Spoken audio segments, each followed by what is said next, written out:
Some members of the Jewish community, including Democratic Congressman Josh Gottheimer, were alarmed by the language you used at the rally last week, calling AIPAC monsters who move dark money.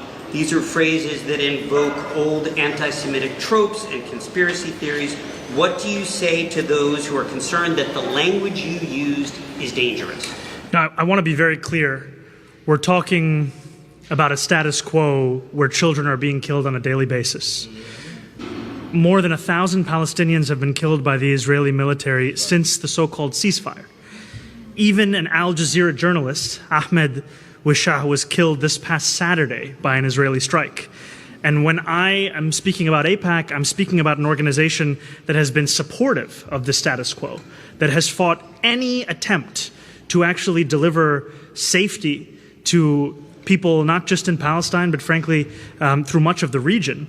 And it is a status quo for immorality. It is one that I will not accept. And when it comes to the way in which they defend the status quo, oftentimes they defend it through direct contributions, as we are seeing right now in New York 13.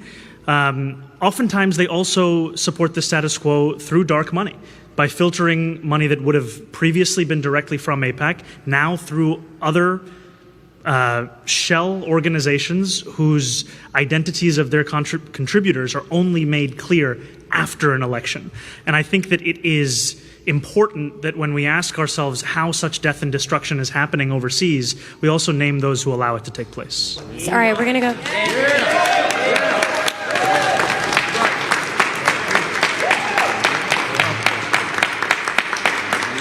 The word choice, though, monsters, do you have any regret? Would you clarify or apologize for that? So, I was quoting Gramsci, who said that the old world is dying and the new world struggles to be born. Now is the time of monsters. I used the term to describe all those who are preventing the birth of a new world. Not solely AIPAC, but frankly, super PACs at large who are spending millions of dollars in deceptive and misleading ads that are blanketing airwaves, not just in the case of Daria Lisa Avila Chevalier, but also we see that kind of PAC spending when it comes to oppose Brad Lander, who's running for Congress, as well as Claire Valdez, as well as a number of other races.